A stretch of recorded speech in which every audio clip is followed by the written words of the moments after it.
subjects, compound subjects. And this is the verb, jumped rope at recess. Jumped is the verb. Everything that comes after the subject becomes the predicate. Okay? Now here I am going to tell you what actually is the predicate. Now if there is one action, Josh swam laps in the pool. Subject, swam. There's only one action here in the predicate. Okay? Everything else after the subject becomes the predicate. But we're looking at the action. What is the action? The verb will tell you what the action is. Okay? Now this is one action. There are also compound actions. Two or more actions. Okay? Josh becomes the subject, rode his bike and skated this weekend. So can you see there are two actions here?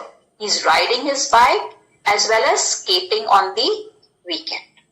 So this is a compound predicate. Josh becomes the subject. Everything after that becomes the predicate. Can you see? All this is the predicate. It's not, just a minute. Rode his bike and skated this weekend becomes the predicate. Okay, so that's a compound predicate. This is a single predicate, one action. Okay, Josh swam laps in the pool. Josh rode his bike and skated this weekend. Two or more actions. Alright. Now let's look at what a simple subject and a complete subject is. A simple subject is only the subject, no descriptors. So if you look at the sentence, the young students enjoyed the game. The subject here is students enjoying the game. Okay, but if I take the complete subject, it includes even the descriptors. Here, descriptors means describing the students. The young students enjoyed the game. So this is the subject. All this becomes the predicate. Verb plus whatever comes after that becomes the predicate. So here, compound subject, the young students. Here, if I look at only the simple subject, it is only students. I am not taking what type of students or which type of students. Just the students. The students enjoyed the game. But if I want to tell you what type of students, then I will say the young students. And if I have to give you a complete subject, I have to include the entire thing. The young students enjoyed the game. So that is simple subject, complete subject. Okay. Now let's look at the predicate. Simple predicate, complete predicate. Now what is a simple predicate? It involves the verb or the verb phrase. Now let's look at simple. Many students cheered wildly. So simple, after the students, many students. This is the compound subject. Many students. What did they do? Cheered. So this is the simple predicate, cheered. Okay? Wildly. This is how they cheered. Wildly.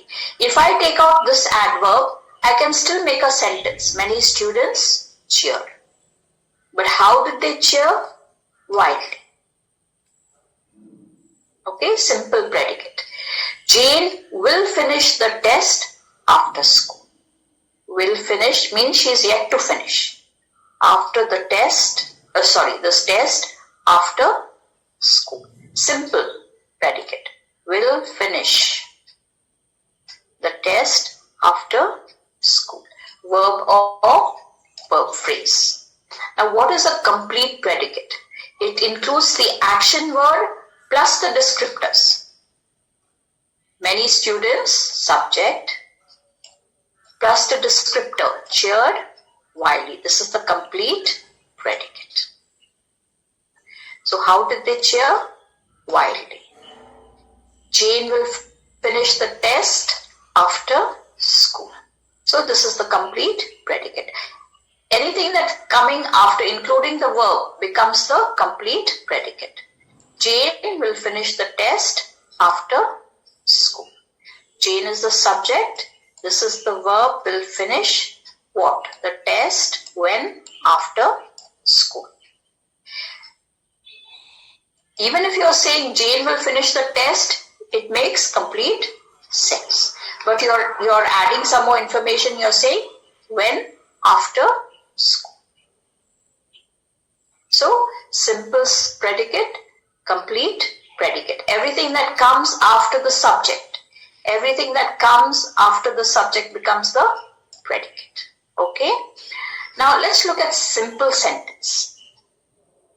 This is a very basic sentence, but it has to give you complete sense, a complete thought. Now to have a complete thought, it has to have a subject, has to have a verb, and it has to give you complete thought. The train was late. The train is the subject. Everything after that becomes a predicate. Was late. So subject is the train, was is the verb. Now I can't just say the train was. It doesn't make complete sense. It is not a complete thought.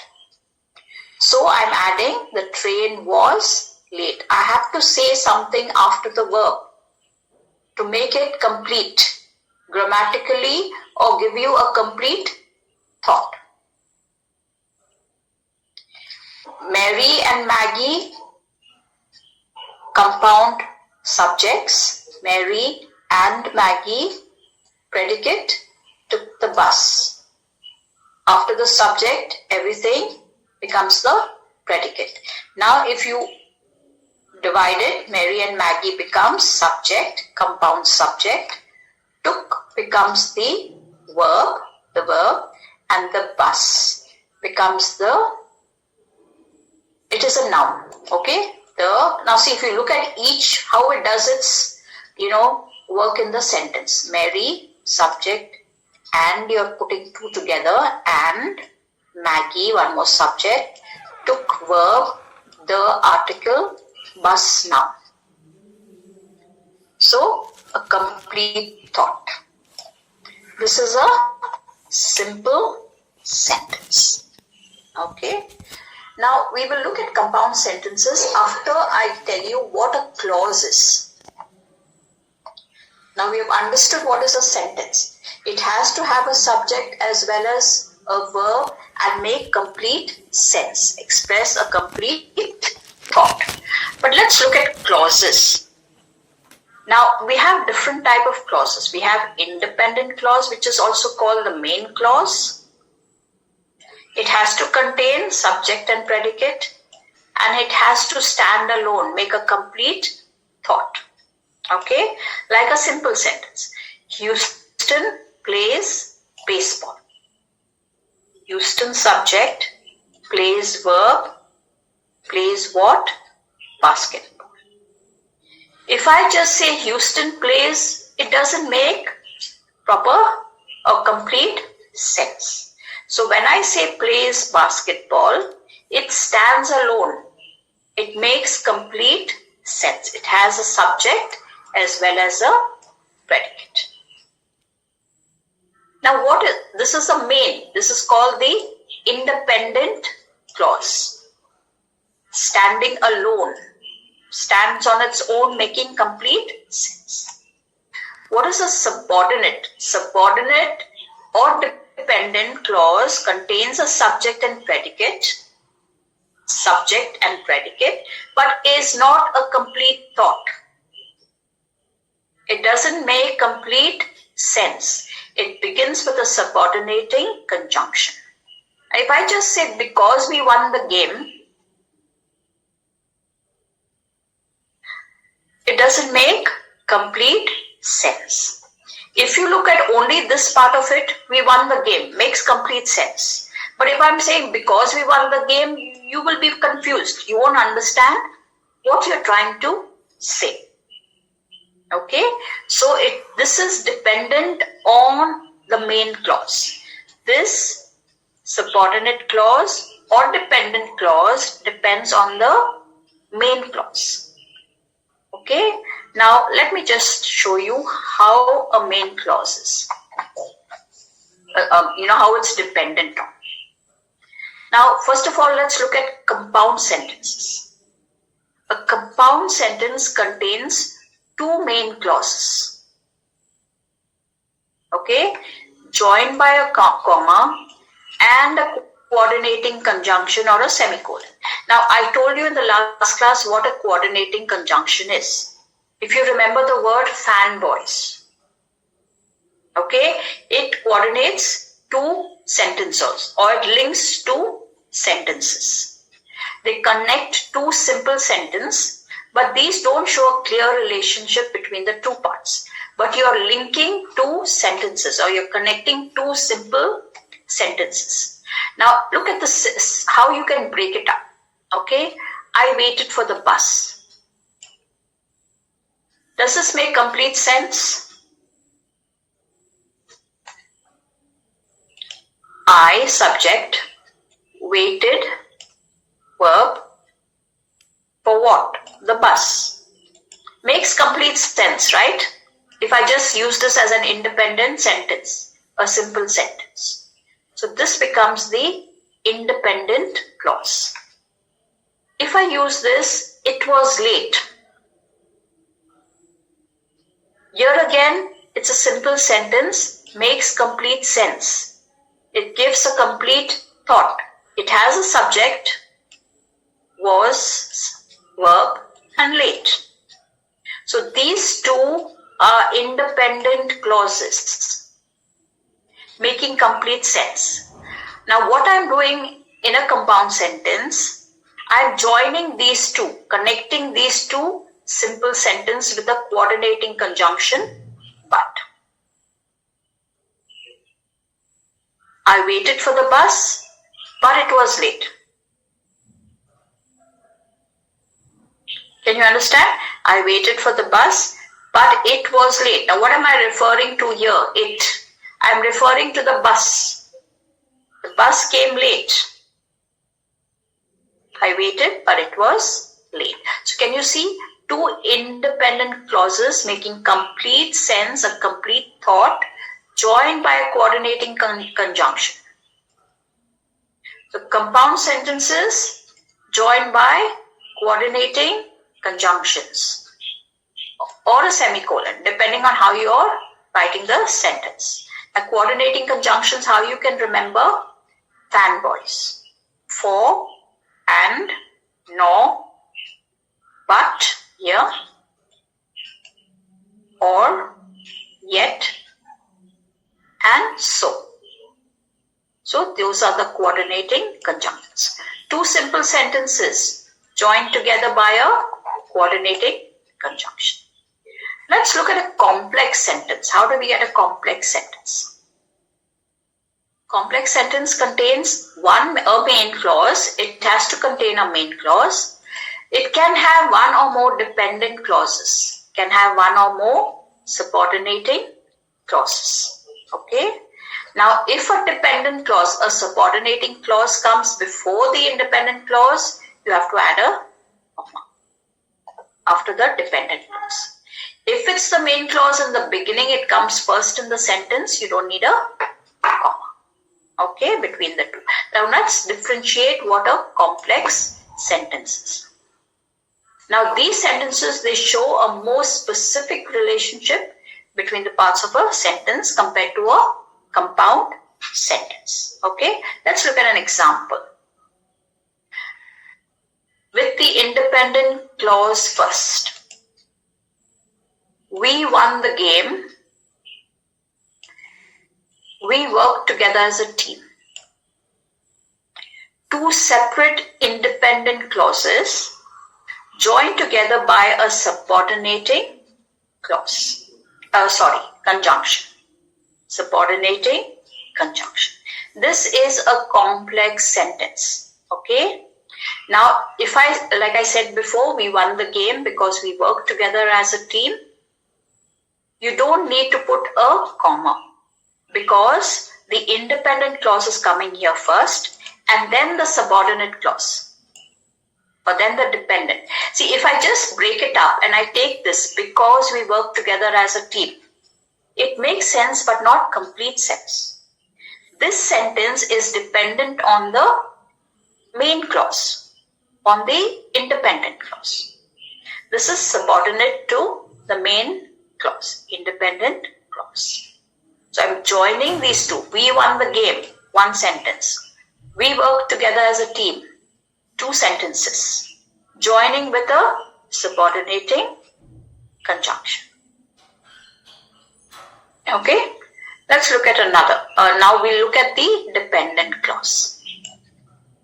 Although I broke my arm, I still cheered for my team from the sidelines.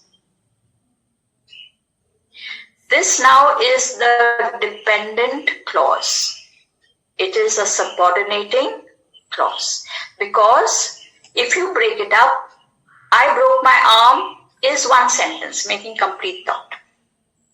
I still cheered for my team from the sidelines is another complete thought, a complete sentence, grammatically correct. But what I'm doing here is, although I broke my arm. Now, although here is a coordinating conjunction. Now, if the subordinate clause comes before the main clause, this is the main clause, I put a comma. And even if you're speaking, okay, although I broke my arm, now you see, like I told you previously, when we are speaking, we cannot show commas. So we give a pause. We chunk the sentences. Although I broke my arm, a short pause, I still cheered for my team from the sidelines. Look for the complete sentences first. Then you can identify. Now this becomes the subordinating clause. I still cheered for my team from the sidelines is the main independent clause. This clause is dependent here. I still cheered for my team from the sidelines. You can even inverse it. I still cheered for my team from the sidelines, though I broke my arm.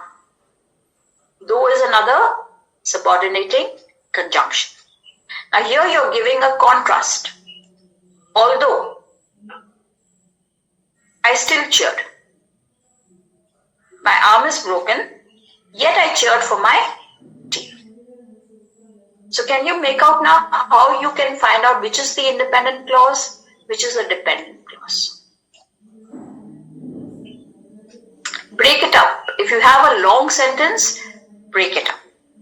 Okay, now we'll look at compound complex sentences. A compound complex sentence contains two independent clauses and should have at least one dependent. It can have more dependent clauses, subordinating clauses, but it has to have one dependent clause. And if you use these type of sentences in your speaking or even in your writing, these are the most sophisticated type of sentences that you can use. Okay, let's look at an example. Though Jack prefers watching comedy films, he rented the latest spy thriller and he enjoyed it very much. Now let's look at, first of all, break it up to find out where the compound sentence is and how it is a complex sentence. Now let's look at the main clauses. Independent. He rented the latest spy thriller. One independent, complete thought. He enjoyed it very much. One independent, complete thought. Okay. Though becomes the subordinating conjunction. If I look at this, Jack prefers watching comedy films, makes complete sense again. But what I'm doing here is, though Jack prefers watching comedy films, okay, becomes the subordinate clause dependent on these.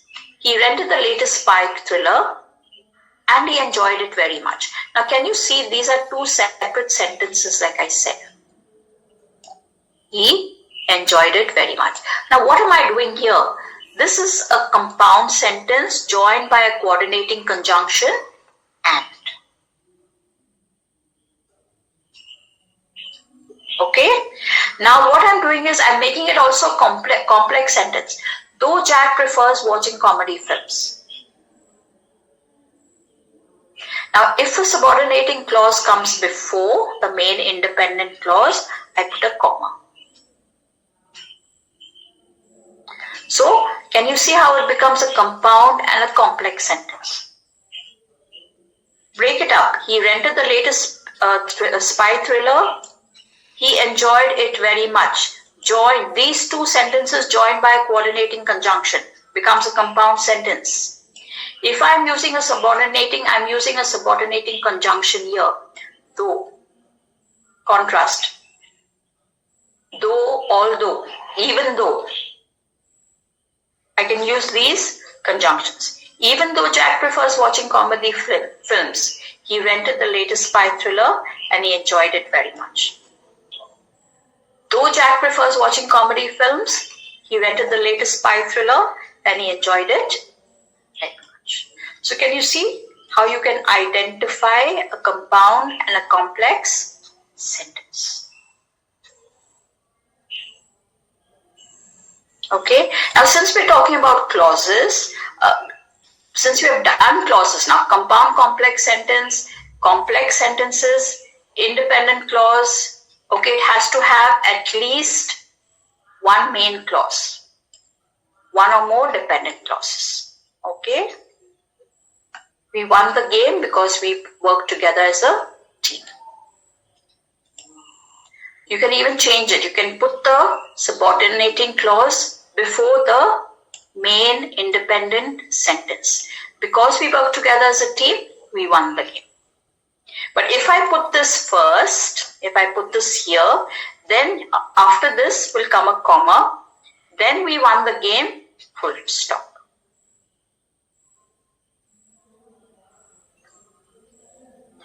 Here, although I broke my arm, I'm putting the subordinating clause before. I still cheered for my team from the sidelines. Complex sentence. Compound complex. Try and identify. See where you're getting a compound sentence. Always joined by a coordinating conjunction. Now, subordinating conjunctions are many. I will give you these, a list of these. Though Jack prefers watching comedy films, he rented the latest spy thriller and he enjoyed it very much. So now just a little bit of practice if you've understood, okay? You have to identify the type of sentence, okay? Tell me whether it is a simple sentence, whether it is a compound sentence, whether it is a complex sentence, or whether it is a compound complex sentence. Now break it up. Find out which is the independent clause, which is the subordinating clause. Or is there a subordinating clause? Is there only one sentence? I mean, making complete sense.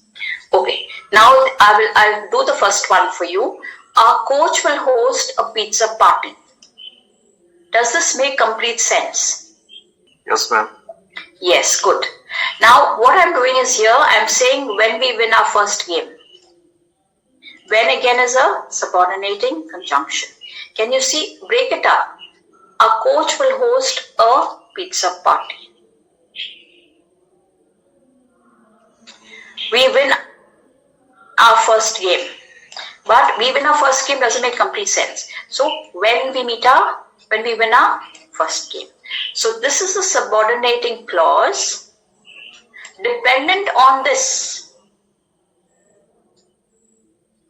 our coach will host a pizza party when we win our first game. So this is a complex sentence. I'm not putting any commas here because the subordinating clause comes after the independent clause. This is the dependent clause. This is coming first, the independent clause. When we win our first game. So this is a complex sentence. Let's look at the next.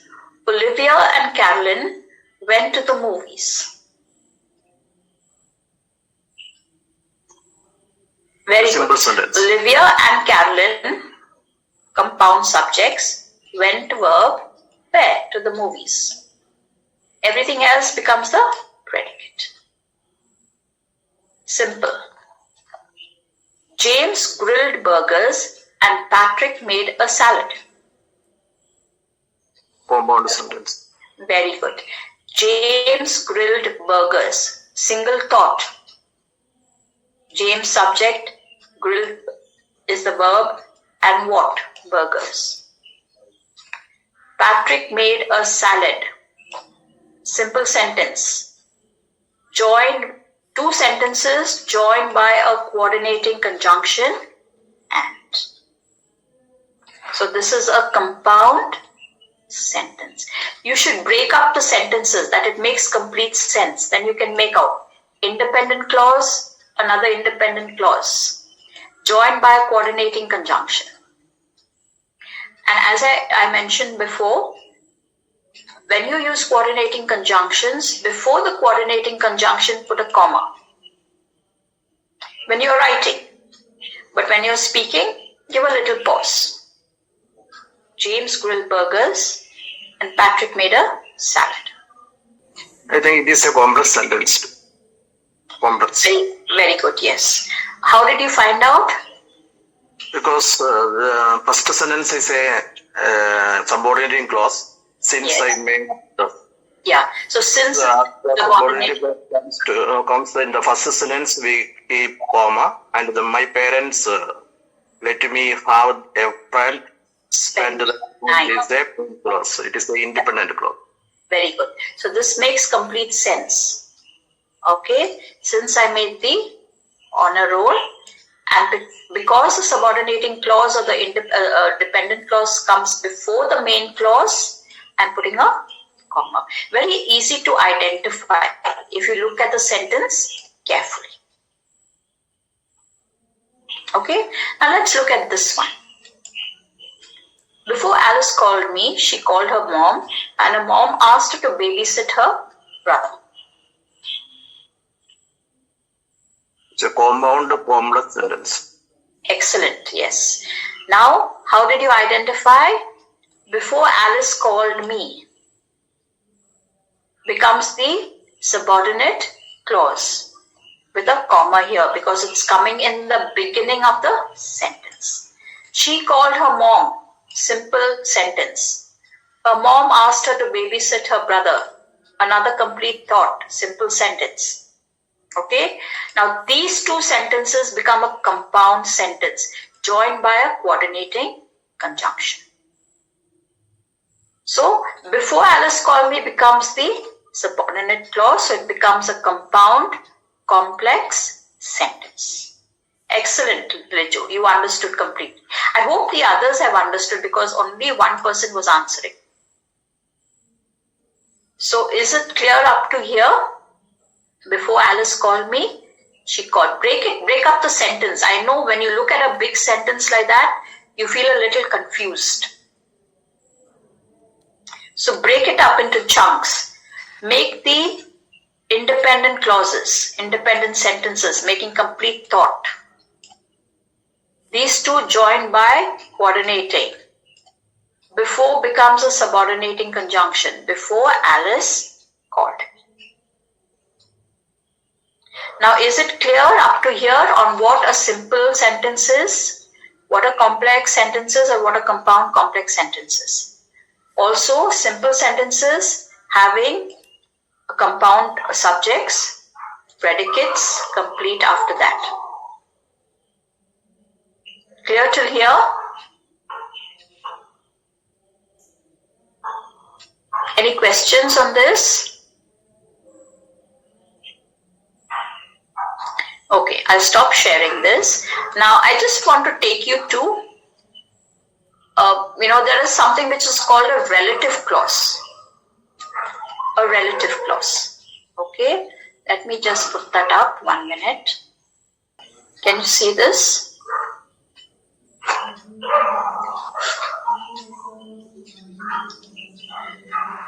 Now we looked at independent and subordinate clauses. Okay, now what are relative clauses? It helps you also to identify. Okay, now a relative clause combines two sentences that have the same subject. Here it has the same subject. Now the relative clause should be right next to the noun to which it is referring. I'll show you that. There are two types of relative clauses. One is defining relative clauses and non-defining. Now, what are the types of relative clauses that we use? Who and whom for people, which for things, that for people or things, and whose for people. That is possessive. It's a possessive form of who. Okay, now let's look at defining. What is a defining relative clause? Just a minute. A defining relative clause gives you essential, vital information that identifies or defines the subject of the sentence. It defines the subject of the sentence. Now look at the sentence. The average age of people who work in the hospitality industry is about 25. The average age of people who work in the hospitality industry is about 25. Now the relative clause here is who work in the hospital industry. Can you see here we use who or whom for people. So who work in the hospitality industry. Now who is the subject? The people. People is the subject in this particular sentence. So if you notice now, I said here, the relative clause must be positioned next to the noun. People is a noun. This is the relative clause. Who work in the hospitality industry. Position close to the noun, close to people. Now, if I say what kind of people, I get the answer. Those who work in the hospitality industry. So this clause is defining the people. It's identifying what type of people. So this is essential to the sentence. Now, if I just say the average age of people is about 25. Now, where? What are you referring to? What are you trying to tell me? So I'm giving you information about the people. It is defining who these people are, who work in the hospitality industry. So this sentence, this clause, who work, who, remember who is a relative clause, is essential to make sense in this complete sentence. And here you do not need any commas. Look at another example. Marie Curie is the woman who discovered radium. Now, which is the defining clause or the relative clause? Who discovered radium? So I am referring who discovered? She is the woman. Marie Curie is the woman coming next to the noun, woman noun. Who discovered radium? This is the house which Jack built. Which Jack built is the relative clause and it is positioned close to the noun. Right after the noun, it has been written. I told you that we use who and whom for people, which and that for, houses, for things. Okay. Okay, so I'm saying that Jack built or which Jack built. I can use even that for things or for people. Marie Curie is the woman that discovered radium. I can use who or that, but preferably who. So this is the relative clause. That discovered radium, who discovered radium. I'm talking about who discovered. Marie Curie is the woman.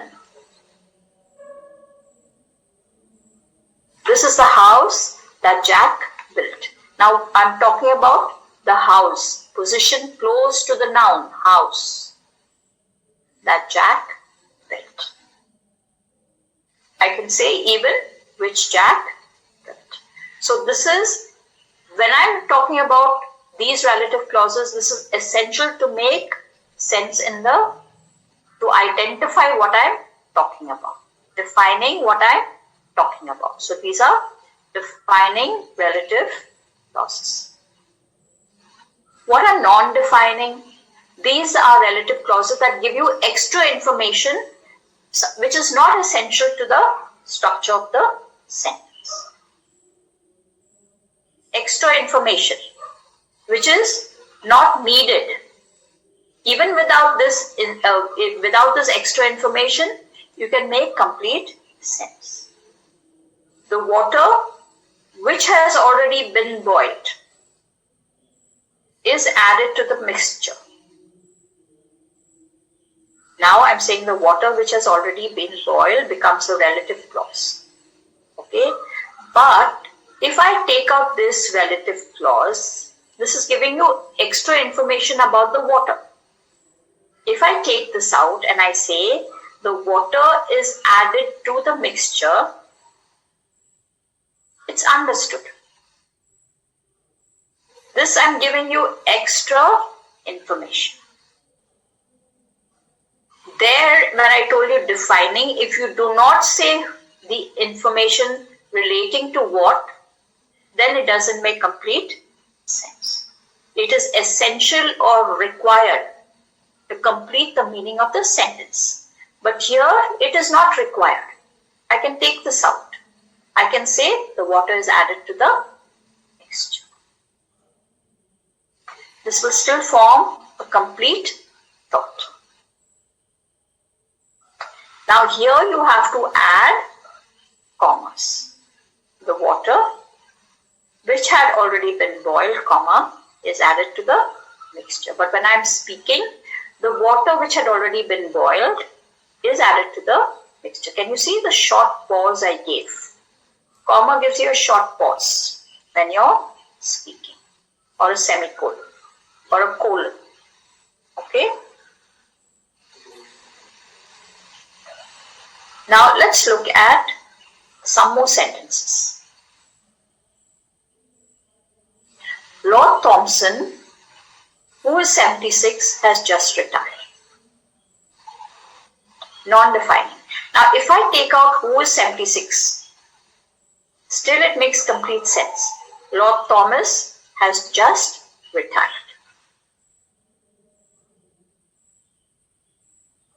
We had fish and chips, which I always enjoy. I can also take this out. We had fish and chips makes complete sense. This is not essential. Okay, I can just say we had fish and chips for dinner. I met Rebecca in town yesterday, which was a nice surprise. I can take out the relative clause. I can just say I met Rebecca in town yesterday.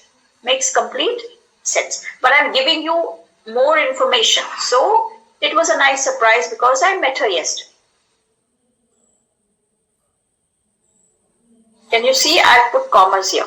We have put commas here. We had fish and chips, which I always enjoy. Lord Thompson, comma, who is 76, comma, has just retired. Now for possession, I told you we use whose. So this is George, whose brother went to school with me.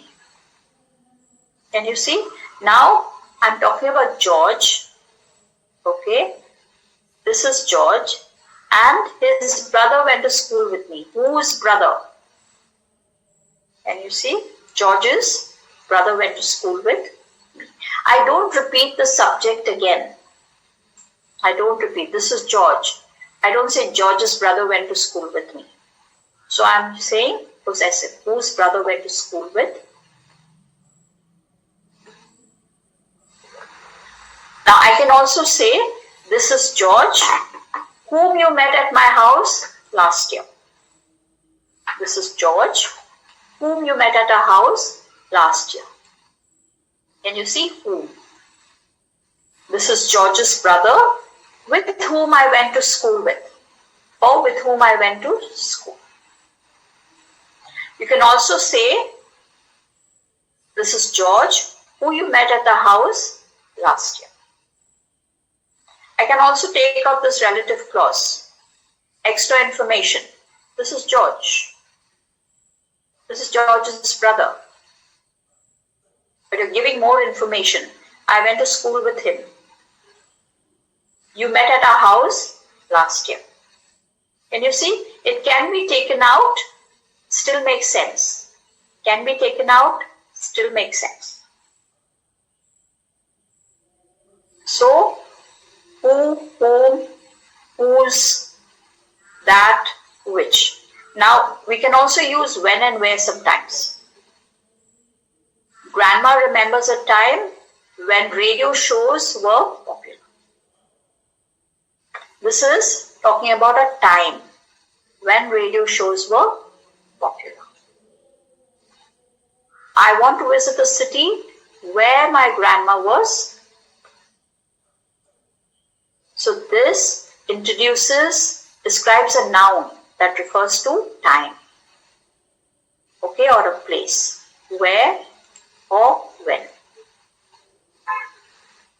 These become relative pronouns in the sentence. Grandma remembers a time when radio shows were popular. I want to visit the city where my grandma was. So this is all about relative clauses. Okay, now let's look at a little bit of exercise here, which I will send this to you. I need you to look at it carefully. Okay, and you have to make the entire paragraph. Some sentences you can combine. Read it carefully and then combine. See, because here if I notice the woodland, again they're writing the woodland. Here they've written the village green. Again the village green. Okay, now apartment blocks, here repetition. So combine these sentences with relative clauses. Okay, now I wanted to show you what I will stop here. And I think Lichaman, asked about let's do an exercise. Maybe you will get have a few questions. Now what you have to do here is, these are compound complex sentences. You have to find the dependent or the subordinate clause. Now this is the complete sentence. I can call my parents, or I can just walk home if you let me. Now, which is the dependent clause here?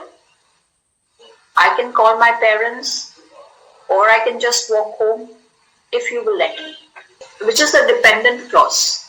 There are two dependent clauses. One is or I can just walk for. Second one is if you. Break it up. I can call my parents, one sentence, complete sense. I can just walk home, complete sense. Joined by a coordinating conjunction or. So this becomes a complex compound sentence. If you let me. This is a dependent clause. This is dependent. So it is a compound complex sentence. Can you see? Break up the sentence. Break up the sentence to make complete thoughts. Joined by a coordinating conjunction.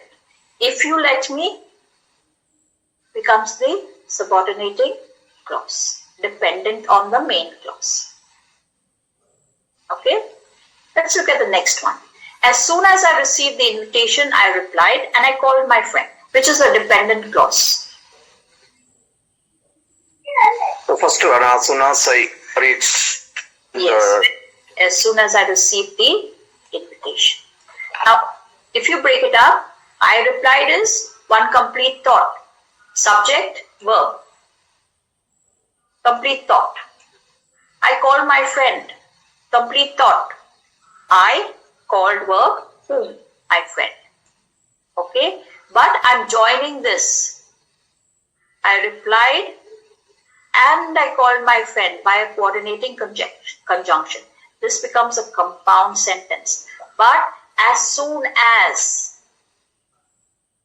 subordinating conjunction, I received the invitation. So this becomes a subordinating sentence, clause, dependent on this.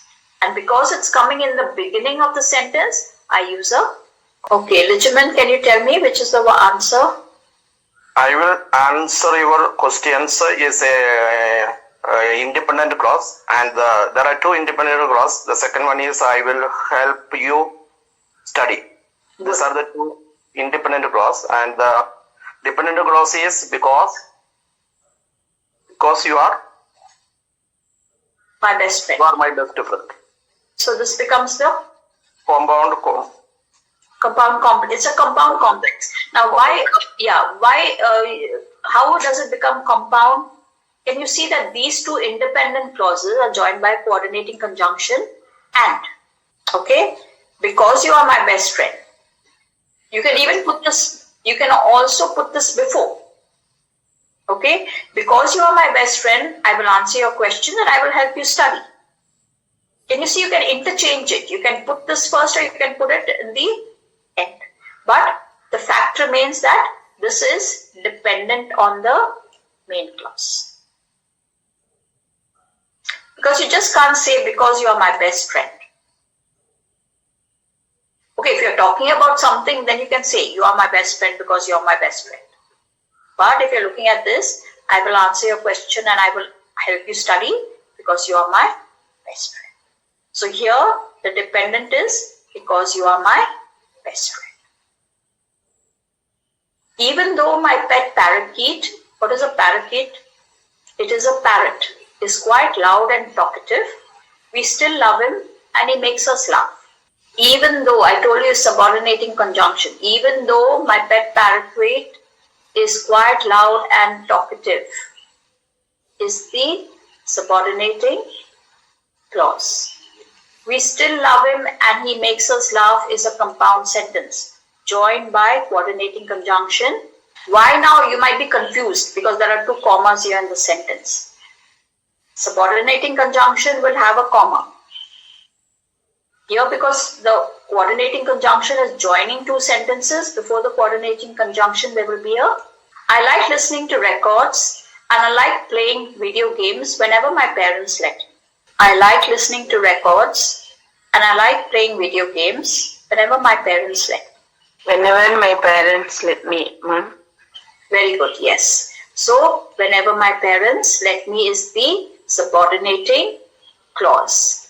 I like listening to records and I like playing video games becomes the compound sentence. So, it is a compound complex sentence. Sunaja, right? You answered. Very good. Now, let's look at the last one. I know the way to school, but I may get lost unless we take a map with us, which is a subordinating clause for the sentence. Yes, thank you. Unless we take a map with us is the subordinating clause. I know the way to school, but I may get lost is the compound sentence because it's joined by but, which is a coordinating conjunction. Now here also you can, put this first. Unless we take a map with us, can you do that? You can't put this first, right? So you cannot interchange this. But this sentence you can. Whenever my parents let me, I like listening to records and I like playing video games. Remember, if you can put this subordinating clause first, also you can do that. But make sure when it's coming in the beginning of the sentence, it has a comma. I like listening to records and I like playing video games whenever my parents let me. You can also say whenever my parents let me, I like listening to records and I like playing video games. Okay. Now, any questions?